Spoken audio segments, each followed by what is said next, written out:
Poor guy. How old is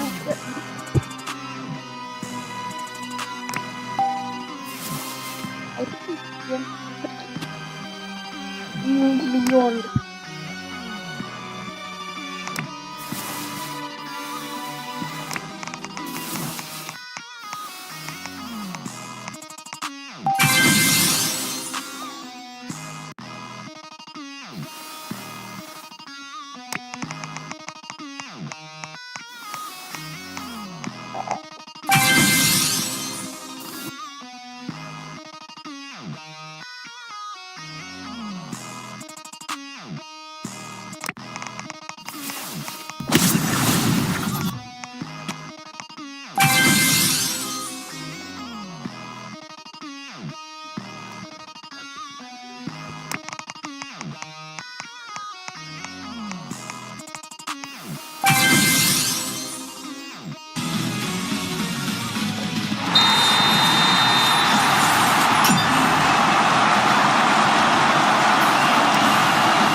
Rudi na kuchapa.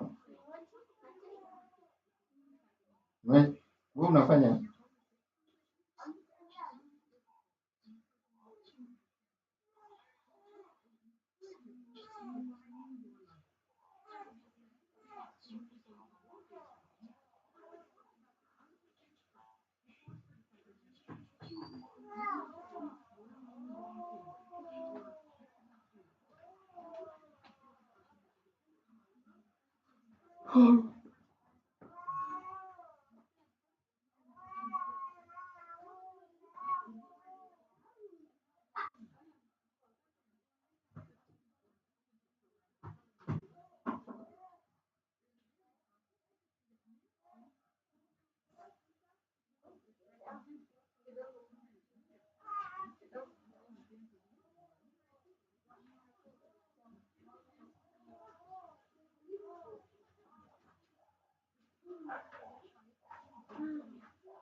Masih, Bu?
Sungguh.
Minutes left. Oh my god. What is this? What is this? What is this? And it's like a woman. Like this water. Roommate is home. Roommate is home. Roommate is home. Roommate is home to sleep at. Roommate is home. Roommate is home. Room. Yes, 3 hours. Dangerous so good.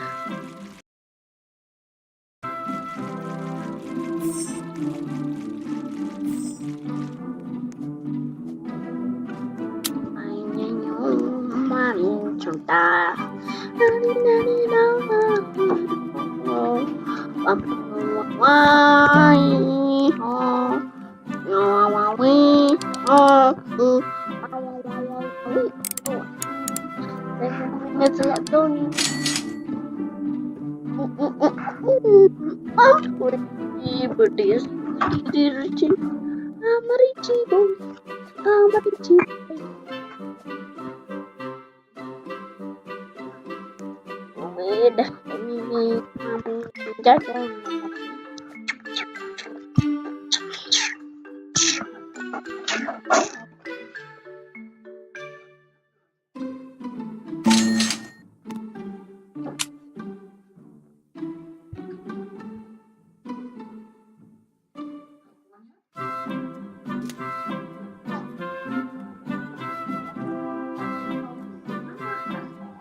Real learners aren't born different. They just build different habits. The truth is, your brain isn't fixed. Each time you learn something, you're rewiring your brain. So don't aim to learn fast. Aim to learn better. Start small. Use one powerful strategy, like basic self-criticism, and make it fun. Every tiny step, not just remembering more, but becoming stronger learners. 12. Forget motivation. Use systems. Motivation feels good, but it's unreliable. Sometimes it's right, sometimes it's wrong. But systems, they work no matter how you feel. Building routines that don't depend on pace or willpower, just like brushing your teeth, don't make you smarter easily. The best learners wake up early. They build routines. That's how they stay consistent. So, here goes some advice. Create a study schedule. Make one reframe every day. Set reminders or mark time. If you follow a system like this, you remove decision fatigue and learning becomes automatic. 13. Pick your time blocks. Sometimes what someone ordinary does isn't really neurosurgery. Remember, always takes time to reflect. Many times after difficult surgery, you go home at night and think about what happened and what you can do better. How can I fix this sacrifice this time? Look at non-physical changes yourself. Remembering why did I do this didn't work that way. Reminding yourself when was the last time you read your lesson notes after each day. We discussed what worked great and what went wrong. Not everything gets better overnight. I suggest you do the same with your studies. If something doesn't work, ask yourself, what could we fix? It'll get better over time. 14. There was a study in 1970 that involved 600 children using three different systems. The researchers performed experiments. First, children were drawn into a group one by one, and they were left alone in the room. Each of them was told that they could keep the marshmallow down or take it away for 10 minutes. It would be recorded to take seconds to count. The researchers then observed with just a few seconds.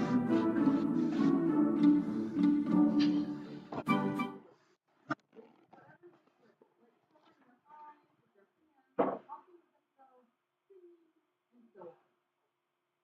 Only one third of the children managed to resist the temptation long enough to get the second marshmallow. 40 years later, they found out that those children who managed to resist temptation grew up to be more successful in school and in their careers. According to the author, this marshmallow study shows us something big about life. The kids who didn't eat the marshmallow right away showed they could fight off temptation. And this discipline is key to success in life. Look, when you see great performances by an expert in any field, like a pianist, golfer, or programmer, you have to understand that they have spent thousands of hours in focus and practice. This requires some discipline and patience. So, if you want to be really good at something, you have to discipline yourself and be patient for quite some time. 15. Don't be afraid of failure. Having a fear of failure can reduce your performance because you're under pressure. According to the author, students who fear making errors in taking tests may actually do worse on the test because of their anxiety. This is simply because a larger portion of their working memory is occupied with worrying thoughts like, how am I doing? Did I make a mistake? By constantly worrying, your working memory stays occupied. As a result, less space is left for actually solving the problem. Look, I know you also understand the negative impact of worrying, but understanding is not enough. You need practical tips that work in real life.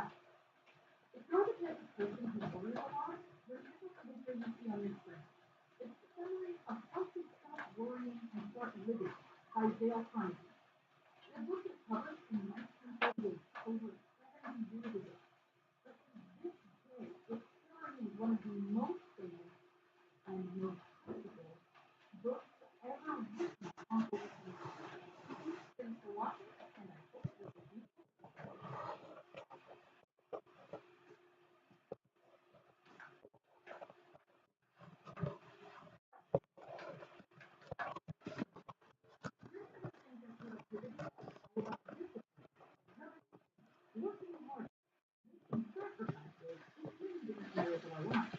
We spend all working. We spend less time with our family and friends. We're always stressed and feeling burned out. The test is unsustainable and fulfilling, and it's not what productivity actually looks like. Today, I'm going to recommend a book called Feel Good Productivity by ames, who wants to find out what the world would look like if all the work we did was doing.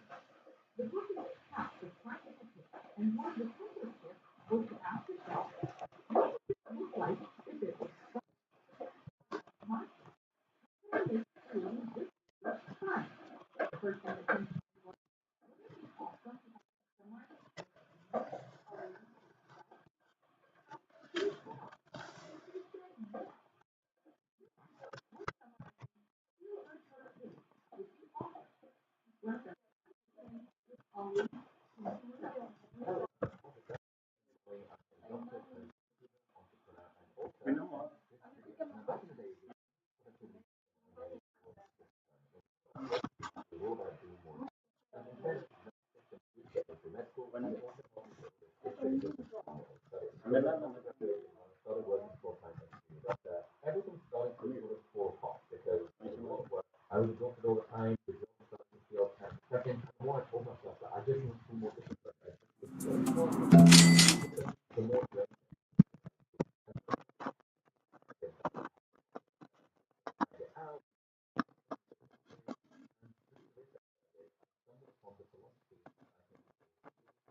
it turns out that feeling good doesn't just end with feeling good. It actually changes the way we think and behave. According to research, when we feel good, three things happen. One, first, feeling good boosts our mental energy. As a result, we become more productive, meaning we get more done. And this makes us feel good again. So feeling good creates this never-ending upward positive cycle. Second, feeling good makes us feel less stressed. And third, we enrich our lives. We always think we feel good only when we succeed. But the truth is, it's the other way around. Feel good first, then successful follows. Now, the question I'm sure you're asking is, how do I become more productive in a way that feels good? You need to understand these three key points. First, you need to energize yourself, meaning you need to know how to generate positive emotions in the first place. And there are three ways to help with this: play, power, and people. Second, you need to unblock yourself from emotional blockers that lead to procrastination. And third, you need to sustain feel good productivity so you don't get burned out. So, three P's: energize, unblock, sustain. Let's look at each of these in detail. Part one: energize. Number one, play. How can we approach our work in life with a sense of play? As children, this was easy. Yet, when we reach adulthood, play only feels like an incredibly distant memory. But what if I told you that a guy working in a McDonald's drive-thru found a way to make his mundane job more fun? To no one's surprise, making the same old hamburger and fries day in, day out was pretty boring for Matthew Dick. In fact, Matthew hated it. So he decided to see if he could find joy, not only in the outcome of his work, like getting paid, but also in the process of taking orders, flipping hamburgers, and giving people fries instead. He started upselling sauces on different days of the week. Monday was barbecue sauce day. Tuesday was sweet and sour day. Wednesday was mayonnaise day, and so on. So on Mondays, he'd give a mini sales kit for barbecue sauce to each order. He tried to convince customers that it was super tasty and paired perfectly with the Big Mac. Or he'd tell them they were really missing out if they didn't buy it. And this made a huge difference to Matthew's job. He found a way to turn something incredibly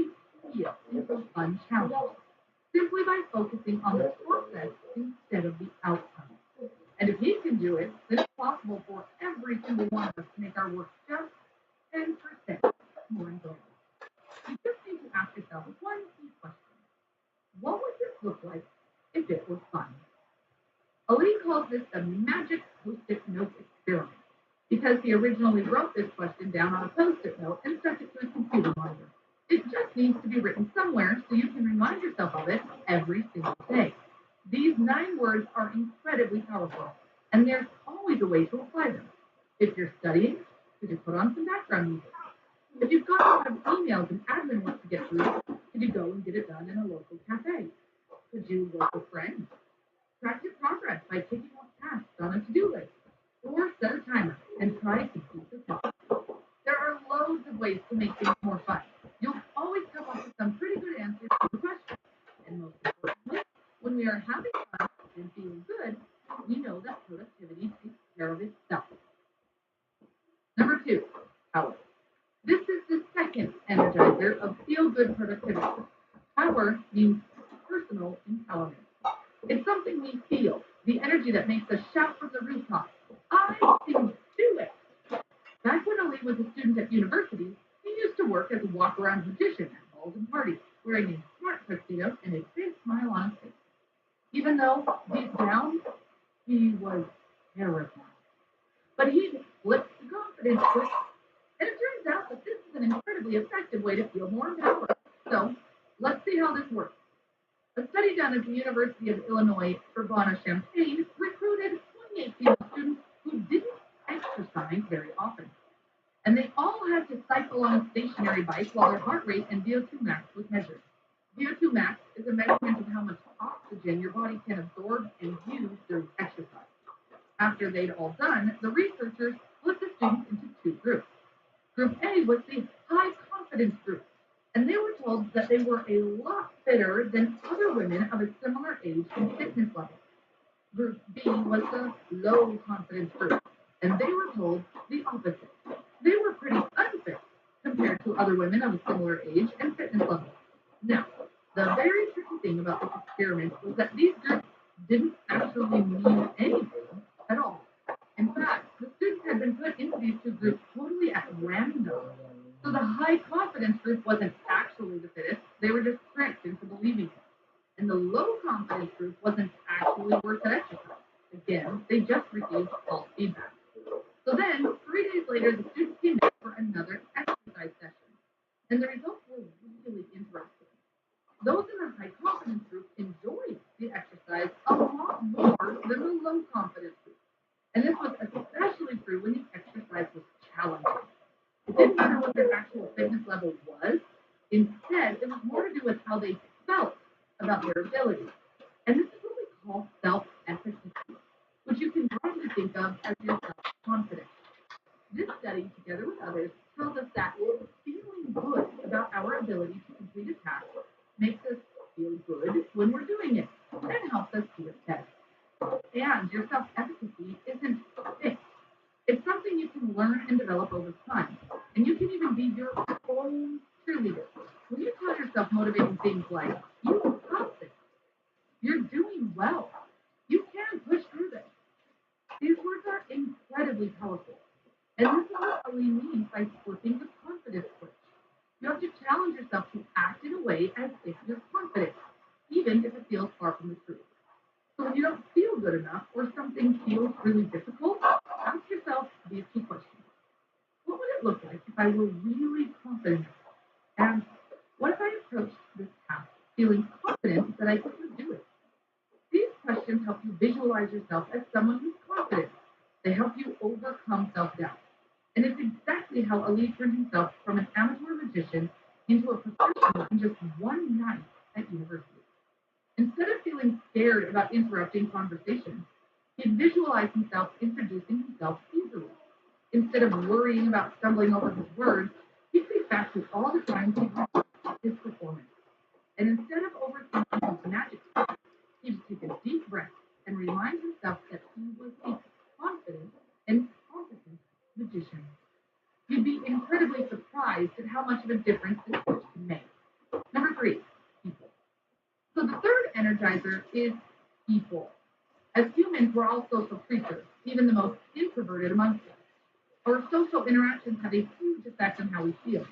Some people you interact with leave you feeling energized, filled with optimism, and ready to take on the world, whereas others drain you and leave you feeling completely exhausted.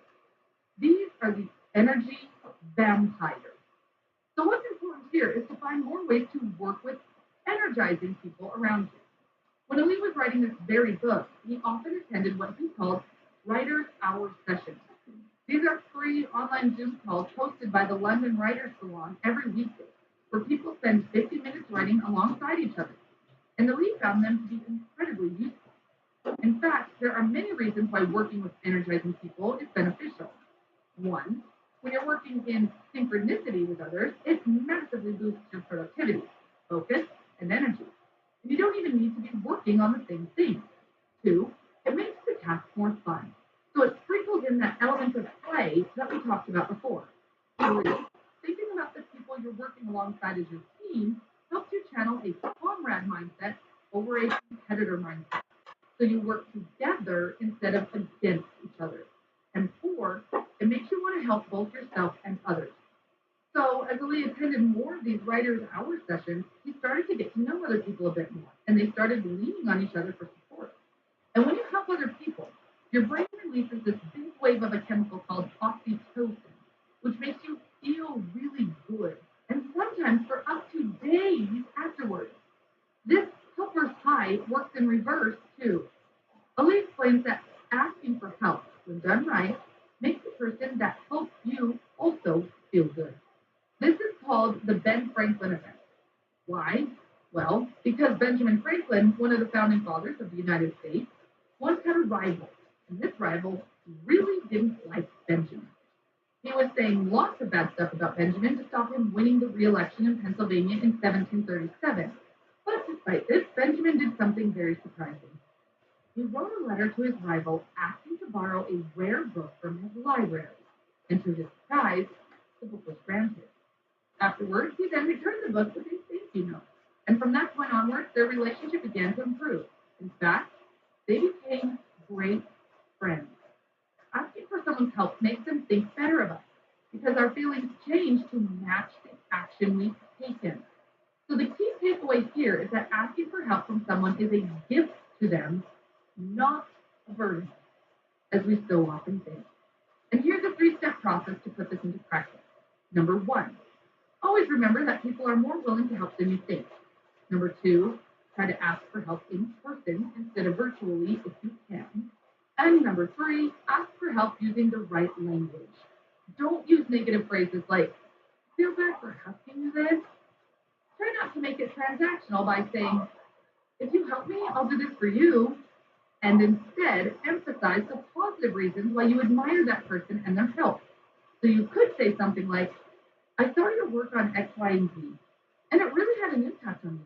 I would love to hear how you did A, B, and C. So give it a try next time and see what effect it has on both you and the people around you. Now that we've explored the three energizers of feel-good productivity, play, power, and people, it's important to understand how we can unblock ourselves from procrastination. Because no matter how much play, power, and people we welcome into our lives, sometimes these forces just aren't enough. Part 2, unblock. I'm sure many of us struggle with procrastination, at least from time to time. We put things off, and off, and off. We think that the solution is motivation or discipline, but this isn't actually true. The psychology professor Joseph Ferrari says, to tell the chronic procrastinator to just do it would be like saying to a clinically depressed person, cheer up. The solution to procrastination is the unblock method. This is where you tackle the problem head on instead of just covering it up with a band-aid using motivation and discipline. And you need to understand why you're feeling bad about doing something in the first place. So these emotional blockers come in three forms: uncertainty, fear, and inertia. Here's how you can identify and overcome each of these blockers. The first blocker is uncertainty. Uncertainty arises when you're unsure about what to do or how to approach a task. This confusion can lead to procrastination because your brain resists tasks that seem vague or unclear. Here are a few practical tips. Number one, seek clarity. Start by asking yourself, what exactly do I need to achieve? Break down your goals into clear, actionable steps. For example, instead of saying, I want to start a business, you could say, I need to research 3 competitors this week. Number two, use implementation intention. This is a simple formula. If situation, then action. For example, if it's 9 a.m., then I will start writing for 30 minutes. This removes decision-making fatigue and creates a habit loop. Now, let us talk about the second blocker, fear. Fear often stops us from taking action because we're worried about failure, judgment, or even success. Recognizing and addressing these fears is key to moving forward. Here are a few practical tips. Number one, the 10-10-10 rule. When fear clouds your judgment, ask, how will this decision affect me in 10 minutes, 10 months, and 10 years? For example, if you're afraid of publishing a YouTube video, consider, in 10 minutes, I'll feel nervous. In 10 months, I might gain subscribers. In 10 years, my YouTube channel could be the foundation of my business. Number two, label your emotions. Instead of ignoring your fears, identify them. For example, say to yourself, I'm afraid of being criticized for my work. Simply naming your fear reduces its power because it shifts your focus from the emotion to the action you can take. Number three, adopt the Batman effect. This technique involves imagining what your role model or superhero